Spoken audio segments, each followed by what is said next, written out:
Assalamualaikum warahmatullahi wabarakatuh. Selamat pagi buat teman-teman sahabat Positive Vibe Channel. Gimana kabarnya? Semoga selalu dalam kebaikan dari Allah Subhanahu wa Ta'ala di dunia hingga ke akhirat. Oke, kali ini pertama kali saya pengen membuat sebuah konten ulas buku. Saya nyebutnya gitu, yaitu adalah membahas buku koleksi pribadi saya, yaitu tentang The Art of Life Revolution ya. Ini adalah buku yang cukup lama, tahun 2007 saya beli ya. Penulisnya Eko Jalu Santoso, penerbit Elex Media Komputindo. Nah, ini adalah bagian pertama. Karena ini bukunya terdiri dari beberapa bab dan bagian, mungkin akan menjadi beberapa part ke depan.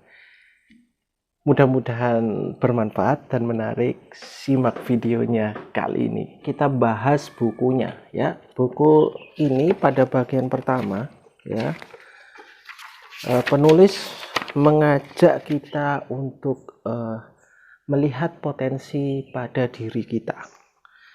Yaitu di bab ini beliau menulisnya sebagai membangun self awareness, membangun kesadaran diri dan jiwa. Bagaimana kita menguasai diri dan menciptakan masa depan ya. Nah, sebelum membahas pada bab ini ya, pada bab yang pertama ini, penulis itu menjabarkan, memberitahukan kepada kita bahwa kehidupan kita manusia itu terbagi menjadi 3 golongan ya, 3 model, 3 pola, yang mana ketiga-tiganya itu sangat tidak baik menurut penulis. Pertama yaitu adalah orang-orang yang hidupnya didikte orang lain. Kedua, orang-orang yang hidupnya hanya mengalir begitu saja, seolah tidak ada tujuan, seolah-olah tidak ada target, seolah-olah tidak ada impian. Hidup ya hidup, kalau sudah tua ya mati, begitu. Kemudian ada lagi yang terakhir adalah orang yang hidupnya hanya mengekor orang lain. Nah, penulis ini menyebutkan bahwa 3 model orang-orang seperti ini kehidupannya bisa dikatakan tidak baik. Kenapa? Karena mereka sama saja tidak memiliki kesadaran diri dan jiwa mereka selaku manusia ciptaan Tuhan di bumi ini. Kedua adalah mereka adalah orang-orang yang mengabaikan karunia Tuhan yang sudah diberikan sejak kecil berupa potensi fisik, kecerdasan intelektual, kecerdasan emosional, dan kecerdasan spiritual. Sehingga kalau orang-orang seperti ini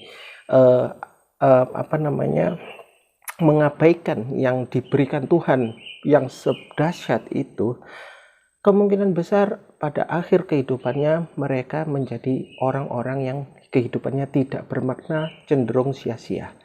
Mungkin yang dimaksud penulis seperti ini. Pernah nggak kita lihat ada orang-orang yang meninggal karena melakukan hal-hal yang konyol? Nah, seperti itu. Atau orang-orang yang meninggal karena melakukan hal yang receh, nggak penting, nggak bermanfaat, nggak ada gunanya. Ada. Dan ada juga orang-orang yang meninggal dalam perbuatan yang tidak baik. Nah, mungkin itu yang dimaksud penulis ini. Lalu bagaimana caranya supaya kita ya menjadi orang yang bisa mengikuti self awareness, kesadaran di hati dan jiwa kita. Nah, penulis ini membaginya menjadi beberapa part, tapi part yang pertama adalah kita harus sadar dulu. Sadar dulu yang dimaksud penulis ini adalah hidup penuh rasa kekaguman. Maksud dari rasa kagum di sini adalah penulis di sini mungkin adalah rasa syukur. Rasa kagum dan syukur kepada apa yang Tuhan berikan.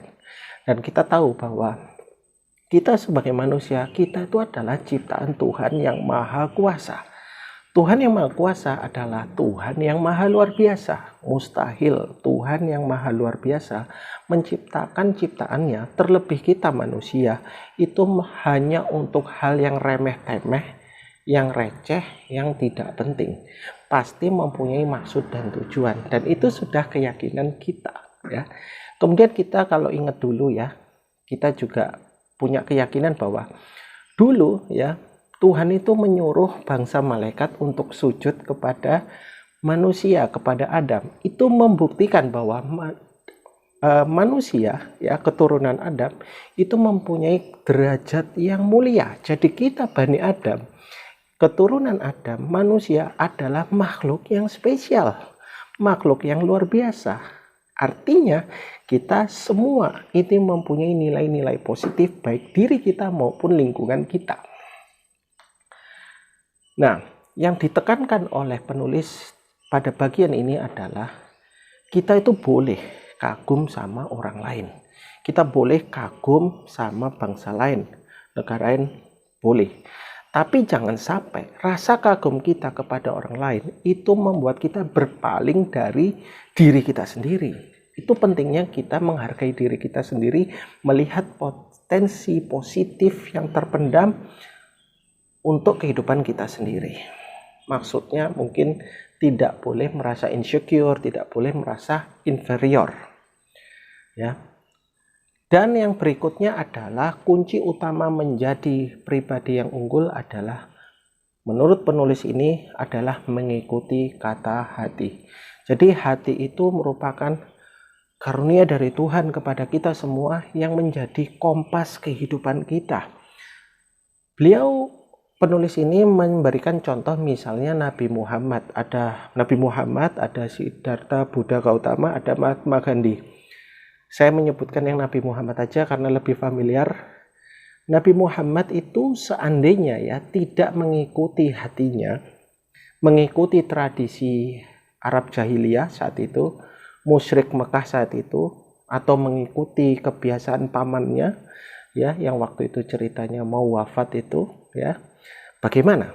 Tentunya nggak mungkin kita akan mendapatkan warisan ilmu Islam dari Nabi Muhammad. Itu pentingnya mengikuti kata hati ya, karena hati itu adalah radar, karena hati itu adalah kompas kehidupan yang memberikan dampak besar bagi kehidupan bahkan dunia kita ini. Lalu kemudian penulis itu memberikan caranya. Caranya salah satunya yang paling pertama adalah komunikasi ke dalam hati ya. Nah, komunikasi ke dalam hati ini ada beberapa kendalanya, ada penghambatnya. Misalnya disebutkan prasangka negatif, pengaruh lingkungan, pengalaman pribadi, pengaruh bacaan dan pengetahuan, dan globalisasi informasi. Contoh kalau prasangka negatif itu yang saya tangkap dari buku ini adalah, kalau kita merasa ada kan orang yang suka merendahkan dirinya sendiri, tidak menghargai dirinya sendiri, itu adalah contoh-contoh orang yang akan mengalami kesulitan melakukan komunikasi pada hatinya sendiri. Karena apa? Dia sudah mempunyai tabiat atau kebiasaan atau watak yang memandang rendah dirinya sendiri, dan itu sangat tidak baik. Ya, kemudian, nah, setelah kita diajarkan untuk melakukan komunikasi pada diri kita sendiri, maka secara tidak langsung itu akan mantap. Nah, pada saat sudah mantap ini, kita mulai menjadi pencipta masa depan sendiri. Ya. Nah, pada bagian ini, ya, penulis mengatakan kalau untuk menjadi pencipta masa depan sendiri itu paling tidak melalui 4 tahapan. Tahapan yang pertama adalah menjadi researcher pada diri sendiri, finding the best of me, inovasi mempertajam potensi diri, dan menjadi kreator masa depan. Maksudnya apa? Menjadi researcher pada diri sendiri yaitu adalah mencari jawaban, ya. Kita menyelami diri kita, dan ini butuh me time yang cukup sering, cukup intens untuk melakukan inner journey pada diri kita. Kita itu tujuannya hidup ini buat apa sih? Apa potensi yang Tuhan berikan pada kita? Gitu kan?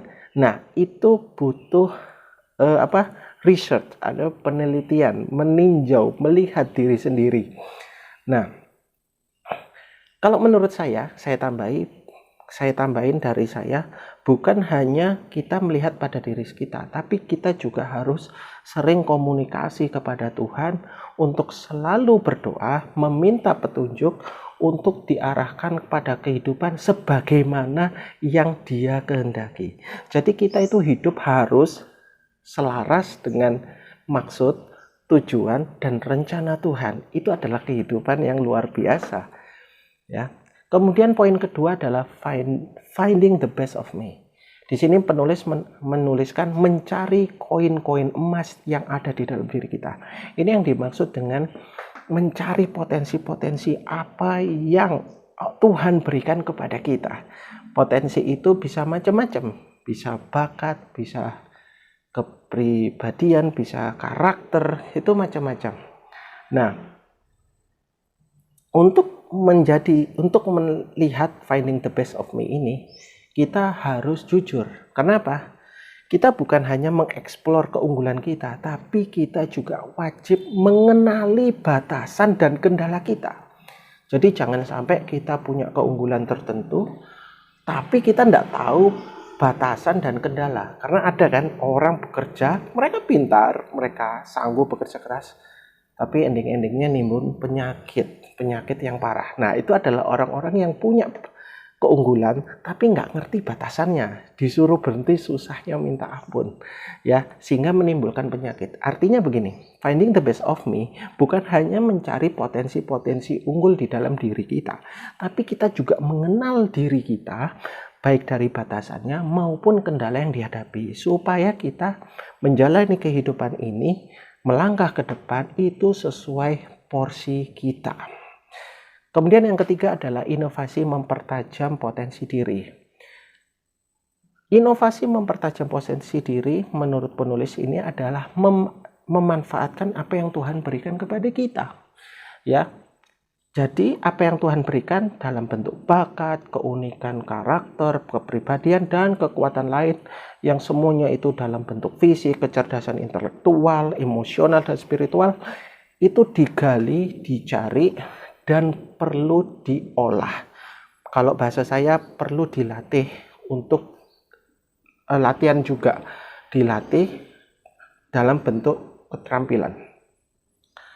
Nah, karena dibutuhkan latihan dan keterampilan, maka kita butuh banyak belajar, kita butuh latihan setiap hari, ya. Nah, misalnya kita butuh membaca, kita butuh mendengar, kita butuh melihat, bahkan mungkin kursus, seminar, dan apa aja yang bisa mengasah apa yang Tuhan berikan kepada kita, gitu. Jadi ini maksudnya, intinya adalah pentingnya belajar dan latihan, intinya gitu, ya. Nah, dengan adanya kita sering belajar, kita sering latihan, maka tanpa terasa seiring waktu itu akan meningkatkan potensi diri menjadi keyakinan yang lebih baik, gitu loh. Kita merasa lebih berkualitas, gitu ya. Nah, kemudian pada poin yang keempat, yaitu adalah menjadi kreator masa depan sendiri. Menjadi kreator masa depan sendiri, penulis ini mengatakan bahwa intinya adalah orang yang menciptakan kehidupan yang bagi dirinya sendiri, yaitu adalah orang-orang yang proaktif, bukan yang pasif. Karena ada orang itu menunggu momen yang pas, menunggu kebaikan orang lain, menunggu mood yang pas, ya kan. Ada yang orang moody, orang yang nunggu ideal, itu kemungkinan besar jarang ada. Kalaupun ada, beruntung. Tapi dimaksud pada penulis kali ini adalah jangan terlalu mengandalkan, ya, jangan terlalu mengandalkan kondisi-kondisi yang ideal. Jangan menunggu orang lain, ya. Kita gunakan apa yang ada, yang bisa dimaksimalkan, yang bisa digunakan, yang bisa dimanfaatkan untuk mewujudkan kehidupan sesuai impian kita yang tertanam di dalam hati kita. Nah, pada saat yang momen seperti itu, penulis mengatakan, kalaupun gagal, jangan mundur, jangan nyerah, tetapi cari cara lain strategi lain dan dipelajari sebagai pendekatan baru supaya kita bisa terus melangkah sehingga langkah kita ke depannya tidak sia-sia. Oke, kira-kira itu aja dulu ya. Jadi ini cukup banyak. Jadi yang saya bahas ini baru bab 1 ya, baru bab 1. Di part berikutnya kita akan membahas mengubah visi menjadi aksi. Itu part kedua. Ya, di buku ini ada berapa bab ya? Ada 18 bab ya, ada 18 bab. Cukup banyak ya, mudah-mudahan itu akan menjadi nilai manfaat buat kita. Jadi sekian dulu dari saya, mudah-mudahan video kali ini memberikan manfaat. Karena ini tadi membahas tentang potensi diri, maka mudah-mudahan dengan video kali ini kita menjadi orang yang proaktif. Kita tidak mudah mengeluh, kita lebih kuat bersyukur dan bersabar, kita lebih memberdayakan yang Tuhan berikan kepada kita sekecil apapun itu. Dan kita menjadi pribadi yang tidak mudah protes dan demo ya, nggak baik itu demo-demo itu ya. Jangan seperti itu tidak baik ya. Mudah-mudahan bermanfaat. Sekian dari saya. Wassalamualaikum warahmatullahi wabarakatuh. Jangan lupa menjadi pribadi yang selalu sehat dan berkualitas.